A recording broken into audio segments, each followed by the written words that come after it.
안녕하세요, 여러분. 40년 넘게 피부를 연구하고 치료하고 지켜온 피부 전문가 박도윤입니다.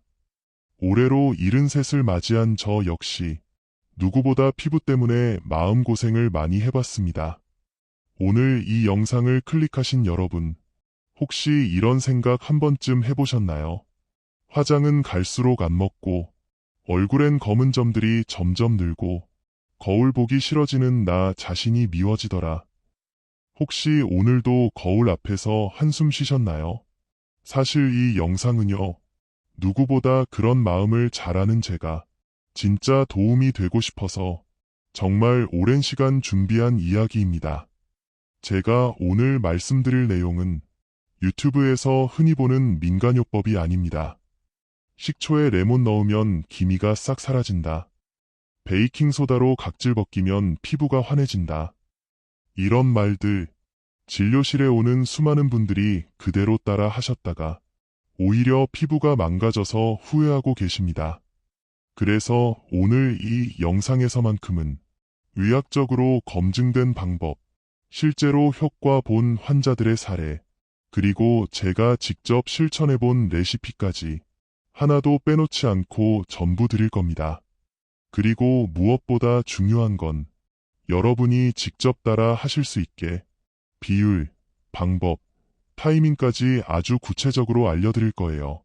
자, 그럼 시작해볼까요?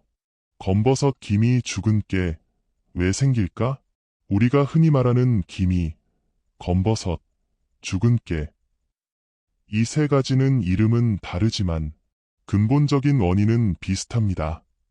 많은 분들이 이렇게 말씀하세요. 나이가 드니까 생기는 거잖아요. 원래 그런 거 아닌가요? 정말 그럴까요? 여러분, 기미와 검버섯의 진짜 원인, 단순히 노화 때문만이 아닙니다. 피부 속 깊은 곳에서 일어나는 멜라닌 세포의 폭주가 핵심입니다. 첫 번째 원인, 자외선에 대한 방어력이 약해졌다. 젊을 때는 햇빛을 많이 받아도 피부가 스스로 회복하는 힘이 있었습니다. 하지만 나이가 들면 피부의 자기 회복력이 눈에 띄게 떨어져요. 이 상태에서 강한 자외선을 받으면 어떻게 될까요? 피부는 스스로를 보호하기 위해 멜라닌이라는 색소를 마구 분비합니다. 원래는 점이나 반점을 막기 위한 방어기제인데 이게 과해지면 오히려 반점이 생깁니다. 이게 바로 기미, 검버섯의 시작입니다. 두 번째 원인, 폐경과 호르몬의 변화. 특히 여성분들은 폐경을 지나면서 에스트로겐이라는 여성 호르몬이 급격히 줄어듭니다.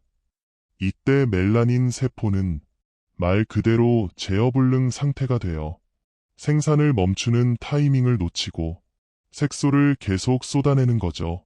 특히 광대, 볼, 이마 주변에 진하게 나타나는 이유가 바로 이겁니다. 세 번째 원인, 만성 스트레스와 피부 염증. 스트레스 받으면 피부도 반응합니다. 몸속에서 코르티솔이라는 스트레스 호르몬이 나오고 이게 멜라닌 세포를 자극해 색소를 더 많이 만들게 합니다. 특히 만성염증이 있으면 피부는 회복보다 방어에 에너지를 씁니다. 그 결과로 기미와 죽은 깨가 더 진해지고 붉은 반점이 검은 반점으로 바뀌는 현상도 생깁니다. 자, 오늘 여러분이 이 영상을 보면서 가장 먼저 바꾸셔야 할 생각은 이것입니다. 기미는 나이 때문이 아니라 피부 회복 시스템이 무너진 결과라는 것. 그래서 단순히 미백 화장품 바르고 레이저 몇 번 한다고 해결되지 않습니다. 진짜 중요한 건 피부가 스스로 회복할 수 있는 환경을 만들어주는 것. 그게 오늘 제가 알려드릴 핵심입니다. 자, 이제 많은 분들이 실제로 따라 하고 계시는 민간요법들에 대해 꼭 짚고 넘어가야 할 이야기를 해보겠습니다. 여러분 혹시 이런 말 들어보신 적 있으신가요? 기미에 레몬즙 바르면 금방 사라져요. 식초에 베이킹소다 섞어서 문지르면 검버섯이 다 벗겨져요. 감자즙, 치약, 오이팩, 천연팩 다 해봤는데 뭐가 안 좋아요? 병원에 오시는 분들 10분 중 6분은 이런 민간요법을 실제로 시도해 보신 후 피부가 더 나빠져서 오십니다.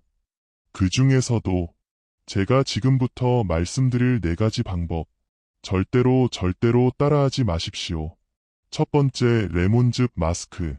레몬에는 구연산이라는 강한 산 성분이 들어있습니다. 피부 표피를 얇게 깎아내는 효과가 있어서 잠깐은 뽀해 보일 수 있어요. 그런데 문제는 이겁니다. 햇빛과 만나면 광독성 반응이 일어나서 피부가 화상처럼 붉어지고 물집이 잡히는 상황이 생깁니다. 저희 병원에 오셨던 한 여성분은 2주간 레몬팩을 하고 외출을 했고 결국 얼굴 전체에 2도 화상 진단을 받았습니다. 그 흉터가 아직도 남아 있습니다. 두 번째, 베이킹소다로 문지르기. 각질 제거된다는 말에 혹해서 얼굴에 매일 베이킹소다 문지른 분들도 많습니다. 하지만 베이킹소다는 알칼리성입니다. 우리 피부는 약산성인데 알칼리 성분으로 지속적으로 문지르면 피부 장벽이 완전히 망가집니다. 결과적으로 건조, 홍조, 트러블, 색소 침착까지 모든 게 더 심해집니다. 세 번째, 치약 바르기. 치약에는 연마제, 계면활성제, 향료, 알코올까지 자극적인 성분이 듬뿍 들어있습니다. 이걸 바르면 피부는 당연히 이건 공격이다 라고 느껴요. 즉시 방어 반응으로 멜라닌을 생성하게 됩니다. 결과는요, 기미, 검버섯, 죽은 깨가 더 진해집니다. 네 번째, 감자팩, 오이팩. 물론 감자와 오이는 일시적인 수분 공급이나 진정 효과는 있을 수 있습니다. 하지만 중요한 건 이 재료들에 들어있는 성분이 색소 침착 개선과는 아무 관련이 없다는 겁니다. 특히 감자싹, 초록색 감자에는 솔라닌이라는 독성 물질이 포함돼 있어서 피부 알러지, 발진을 유발할 수 있습니다. 자, 여기서 중요한 핵심은 이겁니다. 민간요법이 왜 위험하냐? 과학적 근거가 없기 때문입니다. 유튜브에서 누가 좋아졌다더라는 이야기만 듣고 내 피부에 함부로 실험하지 마세요. 특히 60세 이상이 되면 피부의 재생력이 떨어집니다. 한 번의 자극이 1달 이상 염증을 일으킬 수 있어요. 그동안 내가 했던 방법들이 오히려 피부를 망가뜨리는 일이었구나. 이걸 오늘 반드시 깨닫고 지금 이 순간부터 중단하는 것. 그게 여러분 피부 회복의 첫걸음입니다. 이제 여러분이 가장 궁금해하실, 그러면 뭘 어떻게 해야 하냐? 이 질문에 제가 명확히 답을 드릴 차례입니다. 다음 파트에서는 제가 30년 전 아프리카에서 발견한 놀라운 조합, 사과식초와 토마토의 비밀을 공개합니다. 이 두 재료가 함께 쓰이면 기미와 검버섯이 옅어지는지, 어떤 과학적 원리가 숨어 있는지, 그리고 절대 틀려선 안 되는 황금 비율과 만드는 법까지 낱낱이 알려드릴게요. 기미가 흐려진다. 피부과 의사가 극찬한 레시피 공개. 지금부터는 제가 수십 년간 환자들과 직접 실험하고 피부 변화 과정을 지켜보며 효과를 입증한 진짜 레시피를 공개해드리겠습니다. 바로 사과식초 플러스 토마토 조합입니다.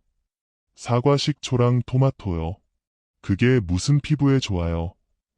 이렇게 생각하시는 분들 많으실 겁니다. 하지만 이 조합, 그냥 민간요법이 아닙니다.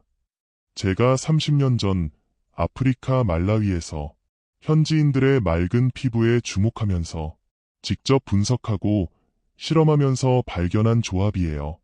당시엔 연구 장비도 부족했지만 피부에 실제 적용하며 제가 매일 경과를 기록했습니다.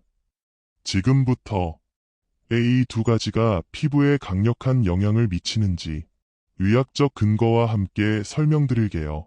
첫 번째, 사과식초 pH 밸런스를 회복시켜준다.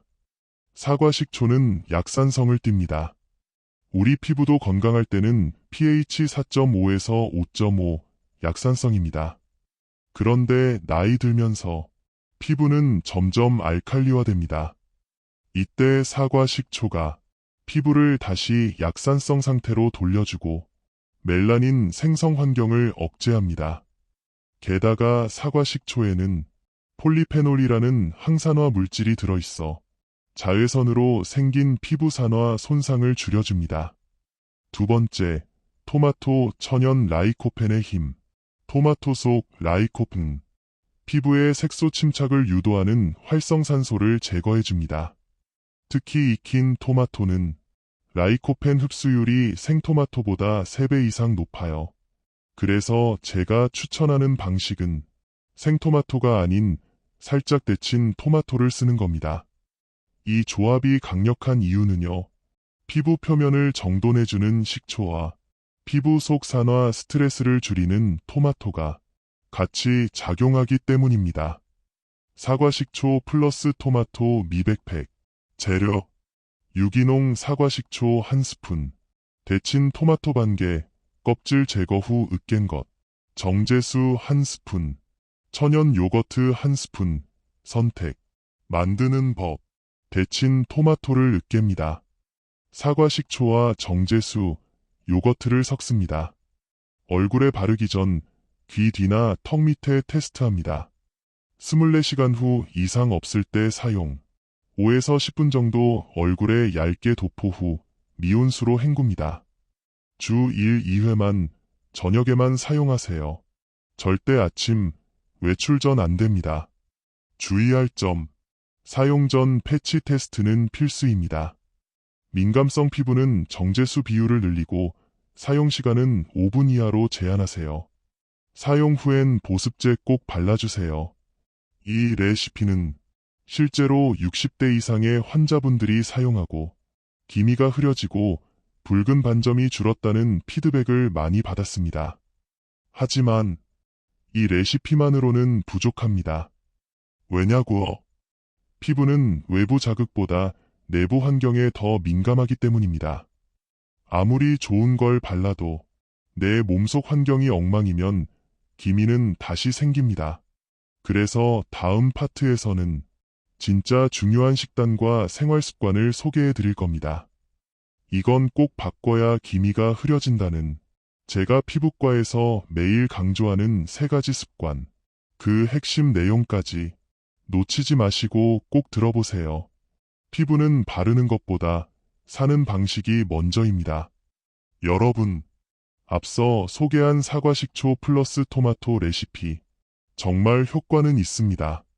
그런데 이 한 가지만으로 기미나 검버섯이 완전히 사라지지 않는 이유, 그건 바로 피부는 겉보다 속에서 시작되기 때문입니다. 제가 피부과에서 수십 년간 진료하면서 가장 많이 했던 조언이 이겁니다. 아무리 레이저를 쏴도 일상 습관이 안 바뀌면 다 다시 생깁니다. 지금부터 기미, 검버섯을 옅게 만들고 다시 생기지 않게 막는 생활 습관 탑 3를 알려드릴게요. 이건 단순한 꿀팁이 아니라 실제 환자들의 변화를 이끌었던 핵심 전략입니다.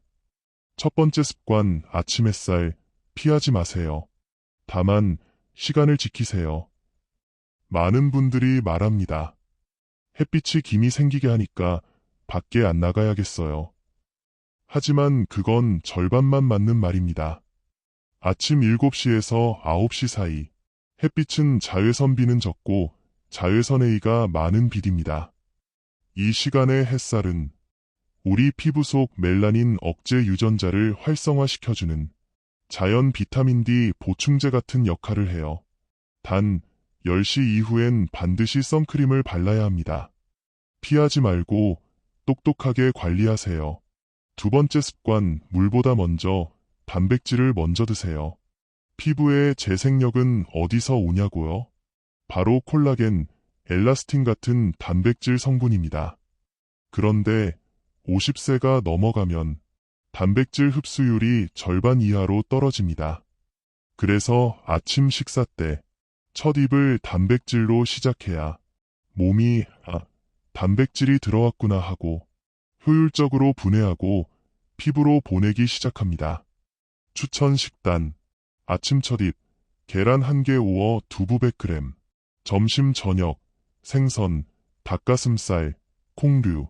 피부가 얇고 기미가 많은 분일수록 단백질 섭취는 선택이 아니라 필수입니다. 세 번째 습관, 11시 전에 자는 수면이 피부를 바꿉니다. 이건 진짜 많이 들으셨죠?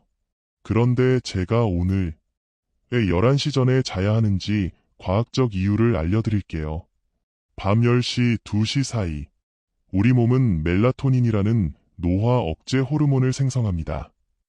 이 호르몬은 멜라닌 세포의 활동을 억제하고 손상된 피부를 복구하는 야간 수리공 역할을 합니다. 그런데 밤 12시 넘어서 자면 이 멜라토닌 분비가 70% 가까이 줄어듭니다. 그리고 피부는 그날 자정 전에 얼마나 잘 쉬었느냐로 다음 날의 톤과 광택이 결정되어 11시 이전에 자는 건 기미 제거용 수면팩을 바르는 것과 같다고 보셔도 됩니다. 정리해 볼까요? 까만색 체크표 아침 7에서 9시 잠깐의 햇빛. 까만색 체크표 첫 입에 단백질을 넣는 식단. 까만색 체크표 11시 전에 자는 수면 습관. 이 세 가지만 지켜도 기미와 검버섯은 분명히 옅어지고 피부가 스스로 회복하는 힘을 되찾기 시작합니다. 이건 제가 환자들에게 가장 먼저 가르치고 가장 오래 강조해온 내용입니다. 그리고 이 습관들을 실천한 분들은 레이저나 고가 시술 없이도 3개월, 6개월 만에 전혀 다른 얼굴로 바뀌어가는 걸 저는 수없이 봐왔습니다. 레이저, 누구에게는 효과지만 누구에게는 독입니다. 지금 이 영상을 보시는 분들 중에는 레이저 치료를 고민하시는 분들, 이미 받았지만 효과를 못 본 분들, 또는 반복적인 재발에 지치신 분들도 계실 겁니다. 자, 그럼 이런 질문 한번 던져보겠습니다. 기미 검버섯, 레이저로 지우면 다 끝나는 거 아닌가요? 정답은 절대 그렇지 않다입니다. 레이저는 칼과 같습니다. 잘 쓰면 병을 도려내는 도구가 되지만 아무 때나 아무 방법으로 쓰면 오히려 흉터를 남깁니다. 지금부터 제가 레이저 치료에 대해 꼭 아셔야 할 3가지 핵심 원칙을 정리해 드릴게요. 첫 번째, 기미는 치료 대상이 아니라 관리 대상입니다. 기미는 죽은 깨와 다릅니다. 한 번에 싹 지우는 방식으로는 오히려 더 짙어지는 재발성 색소입니다. 기미는 서서히 옅어지게 만들어야지 강하게 한 번에 없애려 하면 피부 깊은 멜라닌이 반응해서 더 어두워집니다. 그래서 레이저로 강하게 지웠다가 되레 진해졌다는 사례가 피부과에 너무 많습니다. 두 번째, 피부 상태가 준비되지 않은 상태에선 금물입니다. 레이저 치료는 피부 재생력이 받쳐줄 때 해야 합니다. 앞서 말씀드린 것처럼 피부가 약산성도 아니고 재생력도 떨어져 있는 상태에서 레이저를 쏘면 어떻게 될까요? 그 부위는 회복되지 않고 염증과 색소 침착이 남아버립니다. 그래서 피부 장벽이 회복된 뒤 생활 습관과 식단이 자리 잡은 다음에 레이저를 보조 치료로 사용해야 효과가 납니다. 세 번째, 레이저는 치료의 끝이 아니라 시작입니다. 레이저를 받았다고 끝이 아닙니다. 받은 다음 2주, 4주 동안의 관리가 핵심입니다. 이때 햇빛을 피하고 수분 공급을 충분히 해주고 기미 유발 습관들을 전부 멈추지 않으면 그 치료는 그냥 돈 낭비로 끝납니다. 그래서 제가 꼭 드리고 싶은 결론은 이겁니다. 레이저를 할 것인가 말 것인가 보다 레이저를 받아도 되는 피부 상태인가가 훨씬 더 중요하다. 피부과 의사로서 레이저 장비가 아무리 발달해도 결국 피부는 내 생활 방식을 반영한 결과라는 사실 매번 강조드리고 싶습니다. 지금까지 함께 해주신 여러분, 오늘 이 영상은 단순한 정보 영상이 아닙니다. 제가 40년간 수천 명의 피부를 지켜보며 실제로 효과 있었던 방법들만 모아 만든 진짜 기록입니다. 민간요법보다 과학을, 즉흥적인 시술보다 일상의 습관을, 즉시 효과보다 꾸준한 회복력을 선택하셔야 합니다. 기미는 치료 대상이 아니라 관리 대상입니다. 그리고 이 관리는 오늘부터 바로 시작할 수 있습니다. 지금 거울 속 얼굴이 마음에 안 들더라도 괜찮습니다. 그건 몸이 보내는 회복의 신호이자 지금 이 영상을 보신 그 자체로 이미 변화가 시작된 것이니까요. 마무리 행동 유도. 자, 여러분, 지금 이 순간부터 오늘 들은 내용 중 단 한 가지라도 직접 실천해 보세요. 단백질을 먼저 먹는 아침, 11시 전에 자는 수면, 사과 식초와 토마토로 만든 천연팩. 작은 변화가 모이면 피부는 반드시 반응합니다. 그리고 기억하세요. 피부는 나이를 먹는 게 아니라 관리에 반응하는 장기입니다. 이 영상이 도움이 되셨다면 구독과 좋아요, 알림 설정도 잊지 마시고요. 당신이 포기하지 않는 한 당신의 피부도 절대 포기하지 않습니다.